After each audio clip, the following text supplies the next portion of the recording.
My ex-daughter-in-law hates me. My son won't defend me. Now they're trying to put me in a nursing home to steal my house. Hey Reddit, I'm not sure how to begin. I usually use Reddit to keep up with the latest chatter about my favorite TV shows and hobbies, but I heard that venting on here anonymously could be almost therapeutic, so here goes nothing. Let's start by saying I feel like I'm living in a psychological thriller written by someone with a twisted sense of humor. Every day, the walls close in just a little more, and I half expect to hear the Twilight Zone theme song as I walk around my home. I'm 72 years young. Not a widow.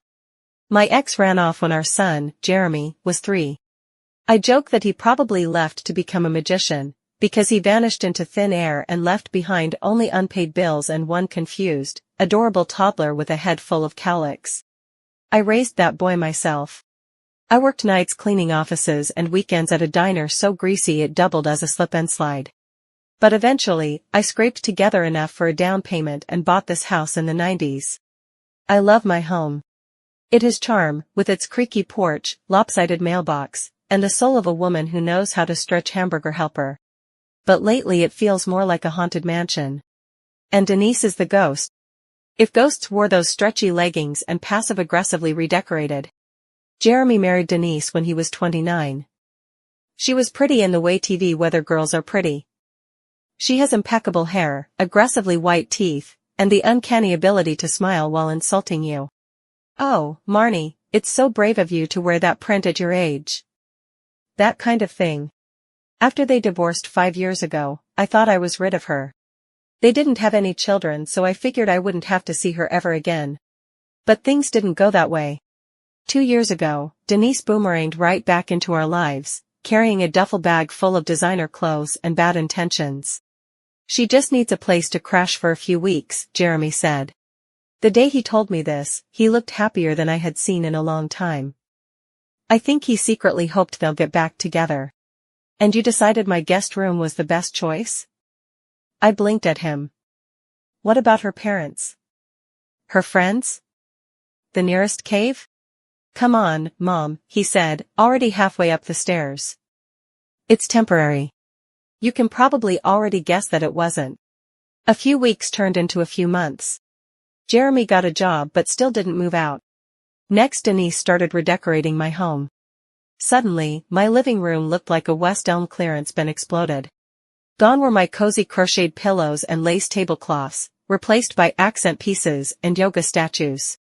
And the real kicker? She started calling it our home. Excuse me? I said one afternoon after she referred to my kitchen as our new open-concept culinary zone. She smiled. You know. Our home. Oh, sweetheart, I replied, you pay no bills and your name isn't on the deed. If this is your home, then I'm a Radio City Rockette. She didn't laugh. It got worse. She started chipping my favorite teacups. Oh no. Clumsy me, she'd say with the same expression Cruella de Vil probably wore while skinning puppies. She replaced my family portraits with modern art, giant red blobs that looked like they were painted with ketchup, and a bad attitude. And then came the real dagger. She started saying I was forgetful. Marnie, you left the kettle on again, she cooed one day, fake concern smeared on her face. Do you think you're getting a little foggy? No, Denise, I said, I think you're getting a little bold. Of course, she made sure Jeremy heard every whispered concern. I just worry about her, she'd say. She asked me what day it was twice in the same week. Jeremy started parroting her like a hypnotized puppet.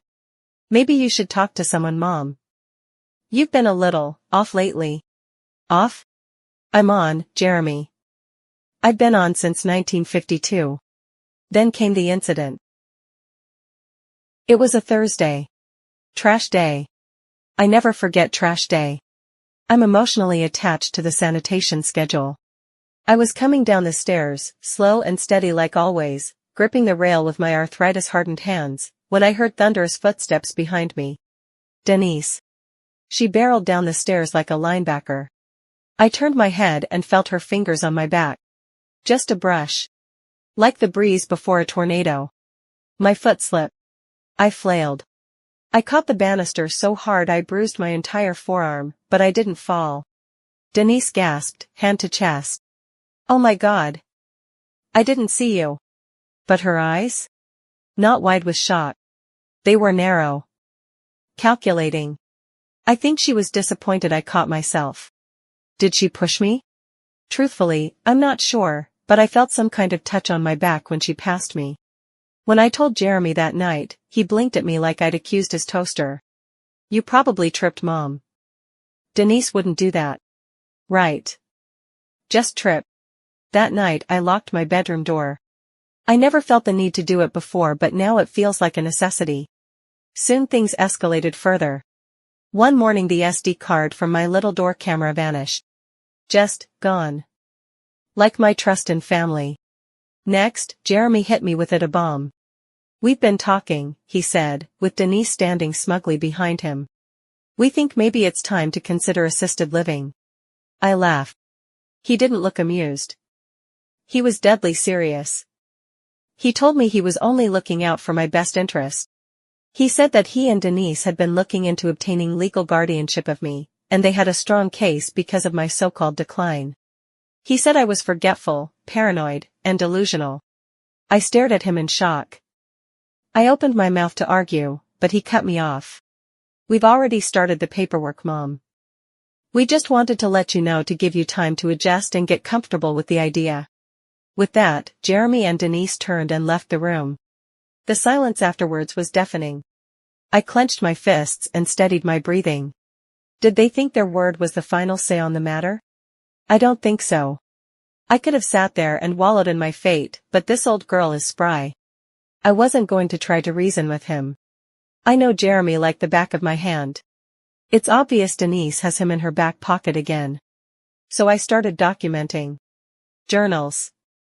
Audio recordings. Even a backup USB drive hidden in the vent behind my dresser. And that's pretty much my life now. I'm just waiting for the next shoe to drop. Thanks you for listening, Reddit. I do feel better after getting this all out. Update. Thank you to everyone who commented. You made me cry, and not just because I realized I'm not the only person being mentally manipulated by someone they love. But buckle up. It got worse before it got better. After their proclamation, they scheduled a visit with a geriatric psychiatrist. Just a wellness check, Jeremy said. In my home? I said. She's coming Friday, Denise added sweetly. If you refuse, they'll send someone from APS instead. That'll look worse. I locked myself in the bathroom and cried on the floor like a Lifetime movie heroine, except older and angrier. But then I remembered a comment from my original post. It said, "Start recording. Play the game." So I did. I bought a nanny cam shaped like a clock. Downloaded a voice recorder app and practiced my best version of harmless eccentric old lady who definitely doesn't plan revenge. The psychiatrist came. Pretty young thing in a blazer. Denise made coffee and tried to steer the conversation. Marnie's been very forgetful. She left the oven on last week. No, I said, smiling, I preheated it for my lasagna. I like my pasta the way I like my mind, well done and unburnt. The psychiatrist blinked then smirked. I think she liked me. I told her about my reading habits, my meal planning, the journaling. Didn't mention the recording devices or the emergency plan hidden in the pantry behind the beans. Just calmly stated the facts. 2 days later, she called me off the record. You need a lawyer, she said. Something doesn't feel right. Enter, Janelle. A legal aid warrior in cardigans. She took my case pro bono and said, let's bring the thunder. With her help, we filed a restraining order against Denise. A cease and desist against medical evaluations without consent. And drew up a revised will. Jeremy gets zip. Also, he needs to get the hell out of my house. Both of them do. But wait, it gets juicier. I left a recorder under the couch. Just for fun. And I caught Denise saying this. She's not going to last much longer. The next accident might do the trick. Her nails on a chalkboard laugh. She continued. No, she has no idea. Honestly, it's kind of fun watching her squirm. Guess who's squirming now, Denise? The judge heard that tape. The restraining order was granted immediately. Denise was removed from the property by police. Jeremy tried to protest, but the offers shut him down with a look that could curdle milk. Janelle came by my place after everything settled. She gave me a firm hug and whispered, "You're free." I cried. Again. But this time it felt good. The locks have been changed. I sleep in my bed, unafraid. I have my house, my peace, and my favorite teacups. I glued the chipped ones back together. They're stronger that way. Jeremy hasn't called.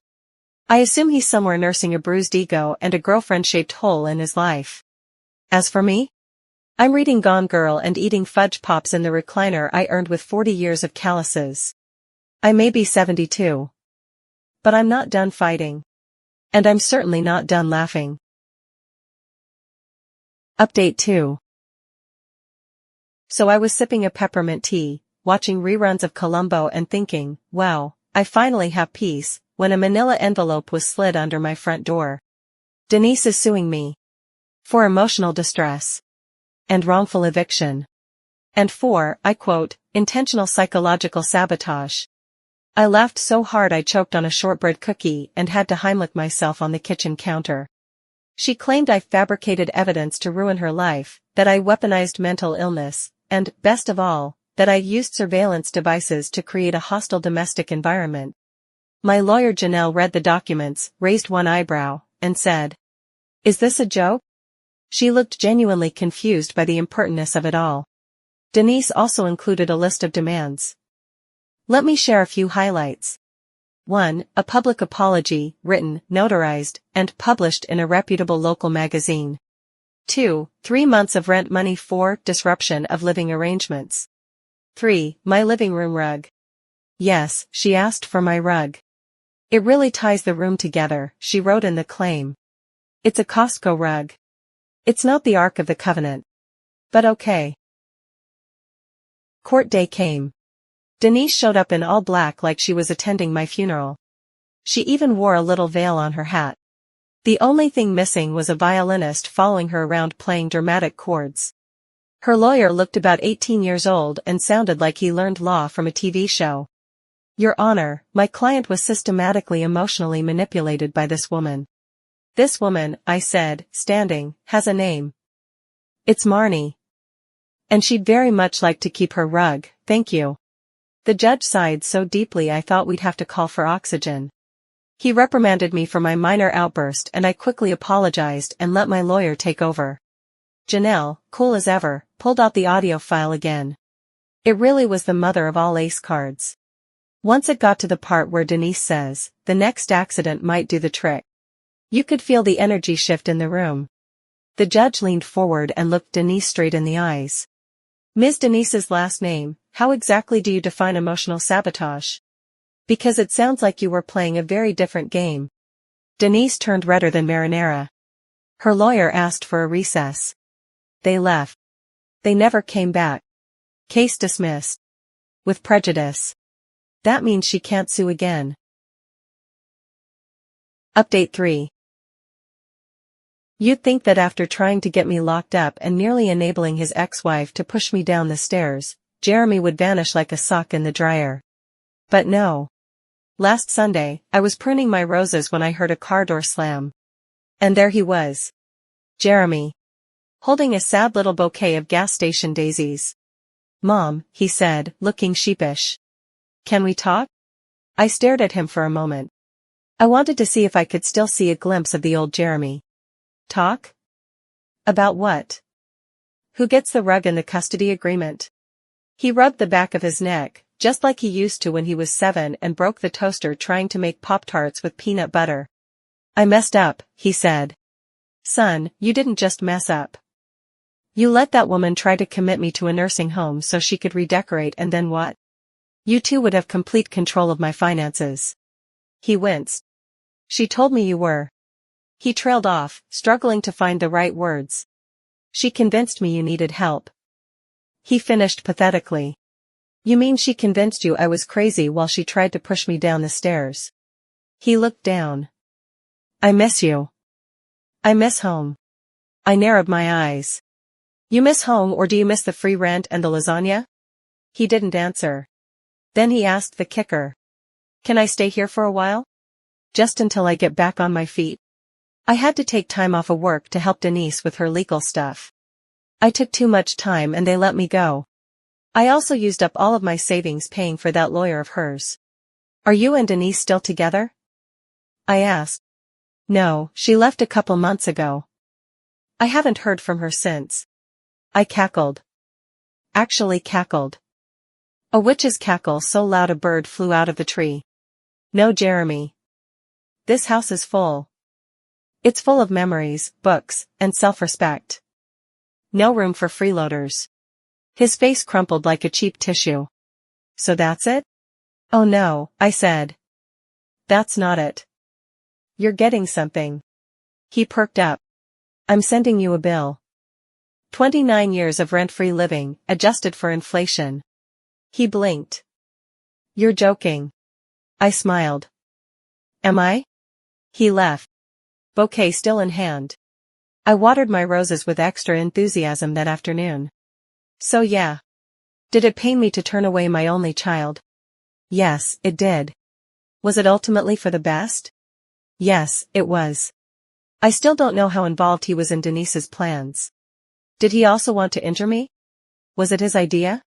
I don't want to take the chance. It's time for Jeremy to receive tough love. Which is something I should have done years ago. I hope one day to reconcile. Until then. I'm sending him my love. In conclusion. I'm still 72. Still have all my faculties. And now? I have my peace, my rug, and my house. Moral of the story, never underestimate an old lady with receipts, legal aid, and a nanny cam shaped like a clock. Goodbye Reddit.